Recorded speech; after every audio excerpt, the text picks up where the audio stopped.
भी हम लोग फैसले का सम्मान करते हैं। आप कल जिस तरह से संसद में ललन सिंह का वक्तव्य आया उस पर क्या कहेंगे, जो बीजेपी के सांसदों पर? भाई आप अपनी बातों को रखें, उसमें कहीं किसी को एतराज़ नहीं है और सदन का पटल ही इस बात के लिए। और हम लोग तो चाहते हैं भाई कि सदन में जितनी ज़्यादा बहस हो उतना अच्छा है। मणिपुर के विषय को लेकर भी हम लोग एक लंबे समय से हम लोग चाहते थे कि बहस हो, पर वो प्राथमिकता विपक्षी दलों के लिए कभी रही नहीं। मणिपुर को लेकर नियम में आप फंसाते रहे कि प्रधानमंत्री जब तक जवाब नहीं देंगे या फलाना नियम के तहत जब तक चर्चा नहीं होगी, और अंतोगत्वा अविश्वास प्रस्ताव लेकर आया गया। और मुझे लगता है देश के इतिहास में, ये इतिहास की किताबों में दर्ज किए जाने वाला विषय कि देश के इतिहास में पहली बार एक ऐसा अविश्वास प्रस्ताव लेकर आया जो सरकार को अस्थिर करने के लिए नहीं, जो इस सोच के साथ नहीं कि सरकार के पास मैंडेट नहीं है इसलिए हम लोग अविश्वास प्रस्ताव लेकर आ रहे हैं, बल्कि सिर्फ और सिर्फ मौजूदा प्रधानमंत्री जी को बोलने के लिए बाध्य करने की सोच के साथ कुछ नहीं करेंगे। इस अविश्वास प्रस्ताव को लाया गया। इस अविश्वास प्रस्ताव को और कोई कारण ही नहीं है लाने का, सिर्फ आप प्रधानमंत्री को बाध्य करना चाहते थे बोलने के लिए, इसलिए आप ये अविश्वास प्रस्ताव लेकर आए। सबसे पहले तो ये नियमों का दुरुपयोग है और ये गलत है, ये अनुचित है। आप इस तरीके से नियमों का दुरुपयोग नहीं कर सकते सिर्फ और सिर्फ अपनी महत्वाकांक्षाओं को साधने के लिए, क्योंकि प्रधानमंत्री जी को बाध्य करना था आप इस नियम को लेकर आए। बट बहरहाल जब ये नियम आ गया उसके बाद सदन को नहीं चलने देना, जब इस बात को चेयर ने स्वीकार कर लिया, 8 तारीख से उस पर चर्चा होनी है, 10 तारीख को प्रधानमंत्री जी जवाब भी देंगे, उसके बाद जब आप सदन को नहीं चलने देते हैं, ये विपक्ष की मानसिकता को दर्शाता है कि सिर्फ राजनीति करने के उद्देश्य के साथ विपक्ष इन तमाम मुद्दों को उठाती तो है पर उस पर समाधान की अपेक्षा ये लोग नहीं रखते हैं। ये सोच गलत है। कल जिस तरीके से दिल्ली में ट्रांसफर पोस्टिंग को लेकर जो अध्यादेश आया था उसको लेकर कल जिस तरीके से बिल को इंट्रोड्यूस किया गया माननीय गृह मंत्री जी के द्वारा, उसमें सबकी उपस्थिति दर्शाती है कि आप लोगों की प्राथमिकताएं कहाँ हैं। पूरा विपक्ष उस वक्त मौजूद था वहाँ पर, उसके ऊपर चर्चा करने के लिए आप लोग खामोश थे।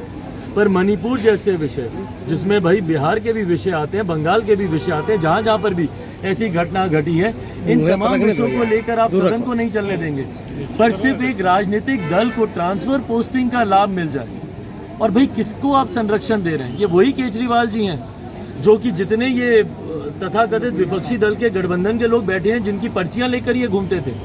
आज कांग्रेस के लोग जो बढ़ चढ़कर इनका साथ दे रहे हैं, इन्हीं कांग्रेस के नेताओं के खिलाफ वो पर्ची लेकर घूमते थे कि ये भ्रष्टाचारी हैं, और आज उन्हीं का संरक्षण करने के लिए कांग्रेस और तमाम विपक्षी दल एक साथ हुए और उसको लेकर बहस हो रही है। और उसमें जनता दल यूनाइटेड के राष्ट्रीय अध्यक्ष, उनका जो सवाल आपने पूछा, उनका जिस तरीके से एग्रेशन देखने को मिला, भाई समझ के परे है। एक लंबा समय उन लोगों के विरोध में जिन लोगों ने राजनीति की, कल माननीय गृह मंत्री जी ने भी सदन के पटल पे यही कहा कि भाई इन्हीं लोगों का विरोध करते थे, आज लालू जी के साथ हैं, लालू जी का विरोध करने की वजह से ही इनका उदय हुआ था। विकल्प बनकर आए थे ये राष्ट्रीय जनता दल का, और उस वक्त के जंगल राज का, जिसको जंगल राज नाम देने का काम नीतीश कुमार जी ने किया। और कल उनका एग्रेशन देखिए, कितने उत्तेजित होकर, कितने गुस्से में वो बातों को रख रहे हैं। क्या एक पार्टी के राष्ट्रीय अध्यक्ष को शोभा देता है इस तरीके के शब्दों का इस्तेमाल करना? आज हम लोग की पार्टी की तरफ से भी उनका वो वीडियो ट्वीट किया गया है, जिस तरीके से मतलब जैसी भाषा का इस्तेमाल कर रहे हैं। भाई कोई सड़क पर कोई लड़ाई नहीं हो रही ना, कोई व्यक्तिगत हाथापाई नहीं हो रही है, सारे वहाँ पे सम्माननीय सदस्य वहाँ पे मौजूद हैं, और ये वही लोग हैं जिनके आशीर्वाद पर पिछले 15 सालों से आप मुख्यमंत्री बने हुए थे। अभी पिछले 2-2 सालों को अगर छोड़ दिया जाए तो बार बार इन्हीं के साथ पे आप मुख्यमंत्री आप बनते रहे। और 2020 में तो तीसरे नंबर की पार्टी होने के बावजूद अगर आप लोगों को, अगर इनको मुख्यमंत्री बनाया गया तो ये भारतीय जनता पार्टी का ही आशीर्वाद था। और जिस तरीके से भी ये बातों को रख रहे हैं, कहीं से भी किसी पार्टी के राष्ट्रीय अध्यक्ष की तो ये भूमिका कम से कम नहीं थी। ये लो मुंह मीठा करो, आज मैंने अपना जॉब छोड़ दिया, अब हम पूर्णिया वापस जाएंगे। जॉब छोड़ दिया है?